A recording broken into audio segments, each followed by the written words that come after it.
That way the dining hall called the toilet. And there was this footage. You know them out there. Towaski used to find us here. Towaski. The 1994 World Cup. We jumped behind. Do you still jump behind? Yeah. Behind there were pillar trees. I'm not sure whether they are still there. They do. They do still. You see, my brother is remembering some of it. We wanted to go and watch the Nigeria-Bulgaria match, that 3-1. Emmanuel Amaniki Amokachi. You remember those people? You hear them and people talk about it. There were only 3 televisions in the entire town. One was at Jabanekunda. I remember that very well. The rest I don't know because they usually kept them inside their rooms. But Jabanekunda, they always bring out there. So we jumped. And then when we jumped, a snake crossed. Yes, and I said to my brother, Jan Lane, he was always very, I was concentrated on academic. He was a criminal A1. But he has changed now. So to give me fit and confidence, he said, to Jan. And then when I put my leg up for the second time, another one passed. I said, go, I'm not going. And he went. Little did I know that my tongue was coming for the snakes. On the very first day when school reopened, I went to the garden. These oranges were so, how to call it, the onions. Onion. You know, if you slide the onion and put it in the simba house and everything. So I just was on the very first day we reopened. I went there and then one of the snakes just jumped from the garden. And I said, I have snakes usually do swim, but I want to just see how they swim today. Not knowing that, there was the bigger one. I think they were husbands and wives. So the husband literally said, wife, just jump and let me wait for him. I know him. So as I was moving towards the river just to see how this other one is swimming, you know, I felt like my hairs were like that. You know, my body was shaking. Something was extraordinary. Something happened. So I turned left, right, I didn't say anything. As I was trying to move towards the river, you know my eyes seeing that guy. I see something just doing like that, dancing. Now I just turned easily. And it was still dancing. It was ready to jump. I'm honestly speaking. This happened to me here in this school garden. Then I don't know whether I have to move this way now. Or I have to go back. Now, I look at it and say, la la la la. La la la la. I decided only master just to let it calm down and go. I was still paranoid. That day, I was Usain Bolt. I Usain bolted the way, all the way here. I didn't explain to anybody. By the way, we forgot to mention Omar Sise. He was our classmate. His soul rests in perfect peace. He passed away on 29 February 1992. He lost his life in the river. We were just informed too also. You know, Omar, I remember him very well. Then I came to the Sawas. We call them open Sawas. Are they still there? Yeah. Open Sawas? Yeah, they're still there. Open Sawas, I was there, you know, open Sawas, no door. So what do? You just come and hang your towel. You know, and there was this house of exile by Lucky Bibi. You know, the house of exile, something was very nice. You know. Then I said, there is a man who goes for equality. Then this frog just jumped and said, tap! I turned. And you know what I saw? I didn't know it was a frog. I saw that snake there. My brother went for my towel. I just came out. My towel, my everything. What is the problem? I said, snake in the shower. He said, how you saw? I said, I see it, snake live. It hit me. He went there and found a frog. This one, the last story, then we get to the symposium. Demo deck. Is it still demo deck? No. It's no longer demo deck. No. Then, during Towaski time, the school will buy a very good bull with due respect. Korite and Towaski, which of them? Any of them? Both. For the students to remain on campus and not to go home. With due respect to the teachers. I wish I said this without them hearing it. They will kill this bull take all the good part in it, you know, and leave the good it. You know the good intestines and the stomach. And then it will be mixed in plazas and it's like kaukanda. It's very nice when you eat it. But I know when I go home, my father will treat me like a pet child. I was the youngest of the three. And I was very much loved by my father. May he so rest in peace. I said, I'll not sit here and eat buddit. I will keep doing this day about that. So first thing in the morning, in fact, Mr. Gildrang was mentioning this guy. He's like, hey, he was in the army. We used to call him Kurelke. He was so crazy. When the campus is hot, current affairs used to have 2 radios. He took one to the harbor and said, because this place is hot. And he said, in fact, on that harbor, if you just enter, that place is also hot. It needs to go right inside. So this plane will go just an inch away from the river bank. And if you tell him, you'll fall down there. He kicked 2 current affairs radios into the river. This bed and turn it upside down. Just to show us that he is crazy. So we went behind him, and Prince, then Mr. Amos, and knowing very well, the stubborn students will go for them or them. Just went to the riverside and waited. We were there talking, then go behind them. And then we went there and found Mr. Sane standing. Hey you, come here. And Kurelki forgot about all his bravery. For me, I started saying, Mr. Sane, you know, and then he said, let's go back. And nothing, to this day, I regret that. Why didn't I run? I know he couldn't run, but I was so afraid that if this could be. Then when you are, you know, if you have anything like suspension also, it's crazy. And my dad was very strict, so I don't want to go back home being suspended. In fact, I learned myself from my brother first. So I said, okay, let me not just do that. He came, and then Prince, Mr. Amos, who later became my friend, was my worst enemy. Because at that time, he gave us, the 2 of us, the dining hall. Nyani Kunda and Flood was on this side. Salom and Kamu used to be on the right side. You know, so, and then you have the stage in between. And he said, Laige, who is Laige? He was good. You do this for a whole week. That is, people will go for them and death and come back and find your death clinic. So really, I didn't know what to do. I think my brother went. And then, I don't know what they explained to my father, but when I went, I told my father that they dodged and left me there on campus. And I was crying seriously, because I don't want to tell my father I was caught by the principal. It was going to be another, you know, different story. But apparently, that's how we used to live here on campus. You know, we used to remember anything. I'll give you the very last. This classmate called Armitage Teacher. We used to have a very good footballer. Sansar and Sly were our stars. The idea picked up later as a Who is Sly? Who is Sly? Oh, Sly, you don't know Sly? Yes, Sly, come on, Sly. Sly!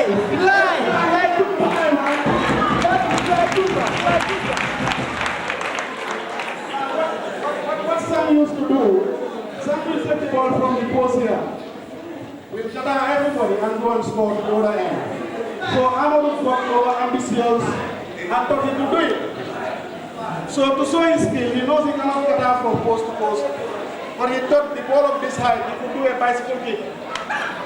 So Amadou looked at this ball, arms, Ambrose. He jumped for a bicycle kick.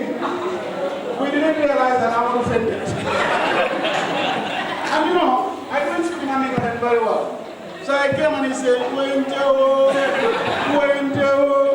So we are there, we cannot help him because we are dying laughing. We know this boy cannot even kick a ball, he said he do a bicycle kick. So to this day, I call him Kuenteo. Later I know Kuenteo is my West Coast, whatever he is. But on that note, ladies and gentlemen, just to allow you to digest whatever was there, to get a refreshment, and then to get a feeling of the kind of life we live on campus, and how much we value it and how much we remember every bit of it.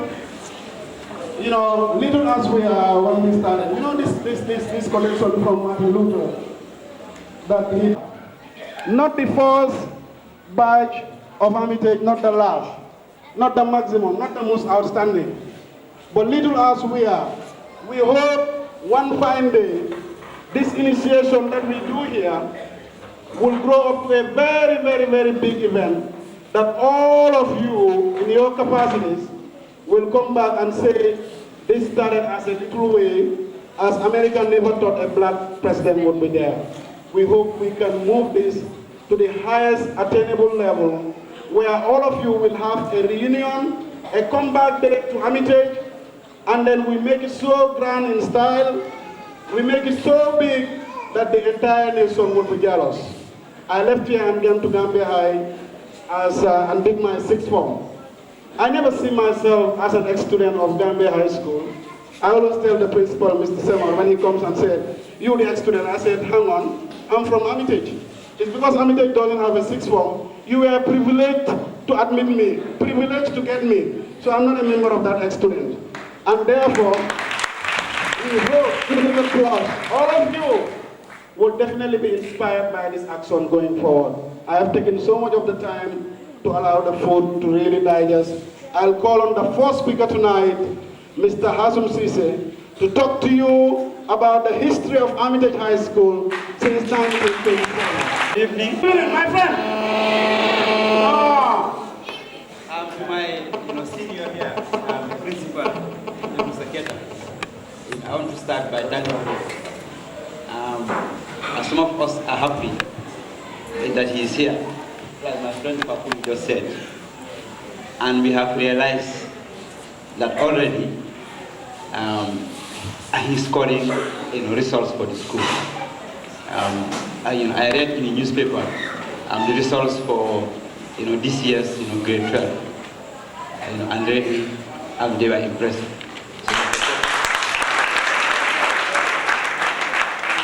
One more time for your principal.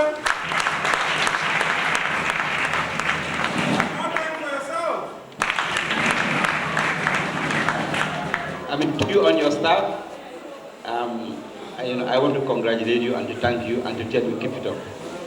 To my colleagues Yundu, who is here with me, Madi, to my good old friend, Pakuru, and above all to the organizers, the 1991 to 96.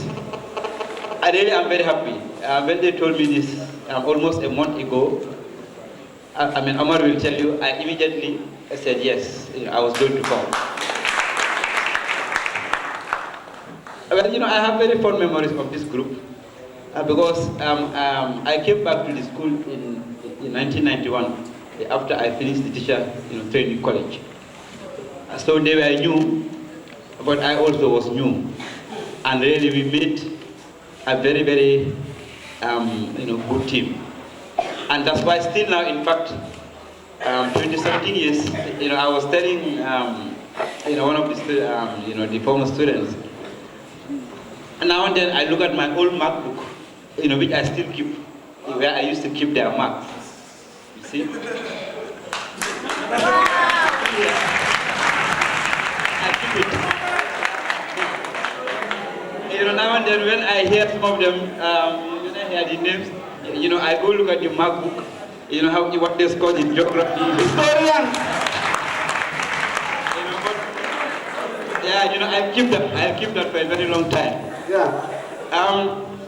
To the students of Armitage, I want you to be proud of this school. That's why when they ask me what topic I will, speak on, I said I just want to give an overview of this great school to make you, to inspire you. This is a great school, which a very, very rich in history. Okay, and sometimes institutions, you should know how they started and the trends they have taken for you to be able to appreciate what the institutions will be able to do for you. So I hope in the next 15-20 minutes, I'll share with you some of the highlights of the school. Now, my paper, I say Armitage High School, an overview of aspects of its history since 1927. And like my friend Fakuru, the word high school, for some of us, remains current. During the colonial period here, you had what was called an indirect rule, which some of you have read in your history. basically meaning when the colonialists came, they wanted to achieve a maximum but with minimal expenditure. They wanted to rule, to govern, to exploit, but they didn't want to have to incur cost in terms of employing people from from Britain to come in large numbers to serve as colonial officials. So they said, well, we are going to rule these people through existing traditional structures. And when they came, they found we have states and empires and kingdoms, Fuladu, Kabu, Nyomi, and so on. And what they did was they used some of the people from the ruling families and appointed them as chiefs. We passed through Boraba, where my good friend Madi lives, and we are just chatting in the car. That Demba Danso, who was a lieutenant of Musa Moro, was among the first chiefs, okay, to be given the flag by the white man. He's my grandfather. Put your hands to my grandfather. On a positive note, I don't mean on the killings. Okay, thank you. You can see that the white, the colonialists, they had a high respect for the chiefs because they were able to rule, thanks to the help of the chiefs. And they could not cover or send, white people in all the districts. Okay, so the chiefs will collect tax for them, maintain the roads, maintain security, and so on. So they said, how can we perpetuate the institution of the chieftain? Well, they concluded that we are going to train their children. We'll make them to be educated. So that when a chief dies, the son will succeed that chief. Okay? And they were spending so much on something called interpreters in those days. Because the chiefs, they could not communicate in English. So wherever the governor was traveling, he had to take along interpreters who were paid. So they said, we will educate their children. Okay, so that in 5-10 years' time, we will spend less on interpreters, and we'll be dealing with people who are educated. We can communicate with them, speak our language, and so on and so forth. So this is how Armitage came into being. Okay, in 1927. Okay, Governor Armitage, who was the governor, called a meeting of the Executive Council, okay, now called the Cabinet, and said, we have to create a school for the sons of chiefs. Okay? And this is how the story of Armitage started. But I have to warn you, although it was originally meant for the sons of chiefs, there was never a time when they will send out any people who was not the son of a chief. But the fact remains, sons of chiefs were given priority. Okay? But Armitage was in fact open to everybody. Okay? So that's the point I should understand. And the chiefs also, they were happy. Because when the school opened in January 1927, some of them had foresight. Some of them started to send their children. Okay? For example, the chief of Ilyasa, Tamba Jamin, whom those of you have heard of, he was among the first chiefs to send one of his sons. It's my grandfather. Clap for that, my grandfather. I have so many Keba, who is the father of the current Minister of Youth and Sports, he was among the first sons of chiefs to come. Like where I come from, like Sawalo, Sise, who was chief of Osalo, he also sent his son, his mother, to come here. Okay? Then just here across the river, San Kulikunda, Charnobalde, the son of Musa Moro, he also sent, one of his sons, to study here. Among the first batch. Then the chief of Pase, Jewru Kurbali, he also sent one of his sons. And just a few weeks ago, 2 days ago, when I was doing this research for the paper, I interviewed an old man in Birkama. His father was, the chief of Faraba, Ture Sanya. Okay, his father sent him here in 1934. The man still lives in Brikama. He's a retired, veterinary officer. I was talking to him. So you can see that as early as possible, the chiefs, they seize the opportunity to send their children here. Okay? And when these children, went home on holidays, they assisted their fathers, to keep records, of the court proceedings, to write letters for them, and so on and so forth. So you could say at an early stage, Armitage, began to produce results, some positive results. Okay, as clerks, as court clerks, as interpreters. Now in 1945, Armitage was upgraded to a secondary school. Okay, it started as what is called like a primary elementary. Then in 1945, it was upgraded to a secondary school. Now in 1949, the first teachers college in the Gambia, was also established inside the Armitage campus. Okay.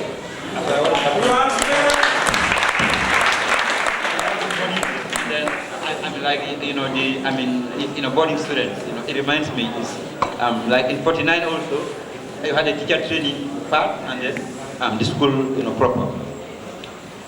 Now most of the buildings you see here now were built in 1961.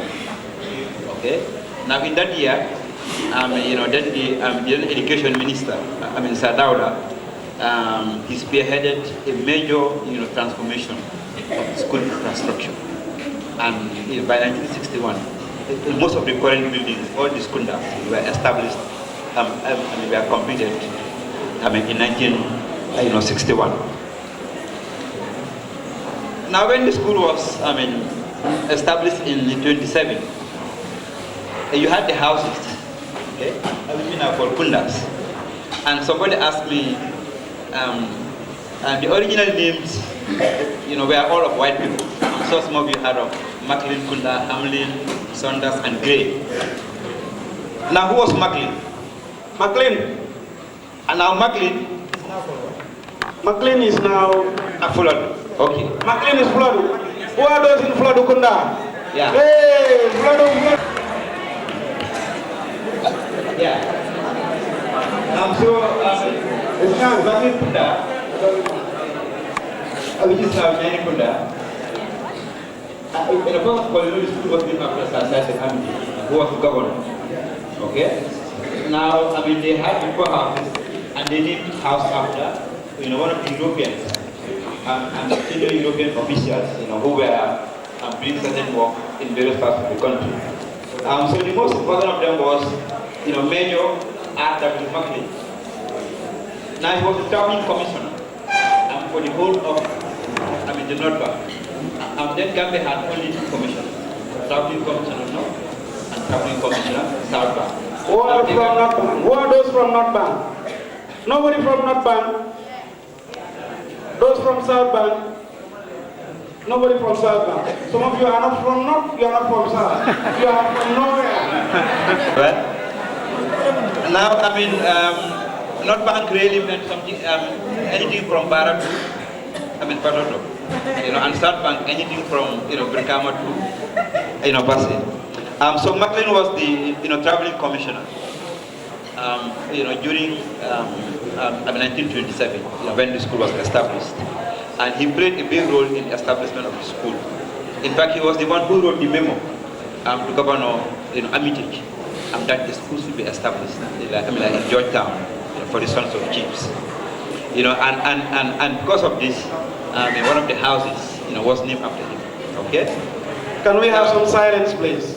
We could house. Telling you the history of the school is quite interesting. I'll ask questions, and we'll have prizes at the end of the presentation for those who are answering the questions rightly. So you better listen properly. I know the prizes are. No, I wouldn't say it. But please listen so that at the end of the presentation, we will ask questions, and then definitely the students who came up with the right answers will probably have something. Please, attention. Okay, thank you. Now, Hamlin is another Kunda. Okay, the name has changed now, and now it's called Fuladu. And now this is named after William Temple Hamlin is Hamlin. called, sorry. Flood. Okay, this one. Nyani, those from Nyani. Yeah. Nyani! I'm sorry to tell you, but Flodu shouted louder than Nyani. And then, by the way, Mr. Yundu Trame was in Nyani Kunda. Your hands together.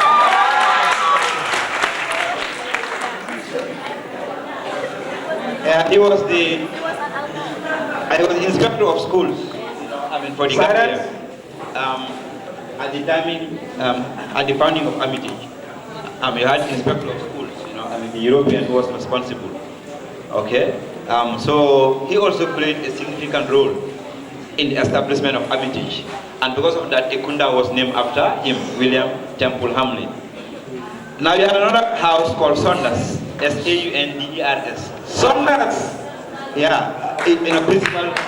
Mighty Solemn Lions of Armitage! Mighty Solemn Lions of Armitage! What does that give you? I am from Salem, second block, third room, Fana room. And then Mr. Sima is from there. That was louder, of course. So, Saunders Kunda, I was named after, Mr. John Saunders. Now, he was based at YBK. He established the agricultural station there in 1924. And when Armitage was established, he used to come, to teach agricultural science. Okay, like he would teach in the morning and then go back to YBK in the evening. And also he introduced scouting here also. He introduced scouting to Armitage. The scout, movement. And because of this, he also, Ekunda was named after him, called Saunders. Now you have Ekunda or a house called Grey, a G-R-A-Y. Who are from Grey? Come.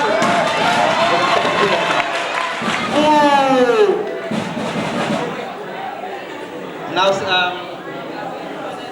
Sir John Grey, he was the Chief Justice, of the Gambia at the time of the founding of Armitage. In fact, he spent, so many years as Chief Justice. Okay, and he was the one who, expedited all the legal, papers for the school, the articles of incorporation and all these legal documents, and he also promoted, the founding of the school, and because of this, this Kunda was also, named after him. So you have the, the original houses, named after these Europeans, who played, like a very, very important role, and like in the establishment of the school. And of course, you have, you realize that, Gambia, was named after, anything. Notwithstanding the fact that, from its inception in 1927, the school had a Gambian, principal, okay, Mr. Simon Gomez. Then he was assisted by one Mr. Nying, who was the deputy, principal from 1927. And then in 1934, another principal, Mr. Jai, and so on and so forth. You have a long list of the principals in order, in one of the boards there. Can you put your hands together for that? If you are not interested, I'll give him 10 minutes. If you are interested, I'll give him 5. Are you interested? Yes. Just some moments back, I was talking to you about some of these chiefs who were the first to send their children to school. And now I think we should look at them, briefly. I told you about Jewel Kurban. He was a great chief. He was chief of Basse, Fuladu East, from 1923 to 1964. Okay, and then he was, really one of the great chiefs we had. Then also I told you about, Charno Balde, the chief, of Fuladu West there, from 1924 to 1953. And like I said, he was the son of Musa Moro, the great, Fuladu king. And then I told you about, Matar Sise, okay, who was chief of Upper Salom from 1935 to, 1961. He went to school here, and, subsequently he sent, all his, sons, to Armitage, to school. As I told you about Mama Tamba, chief of Badibu from 1928 to 1965. I attended Mohammedan school.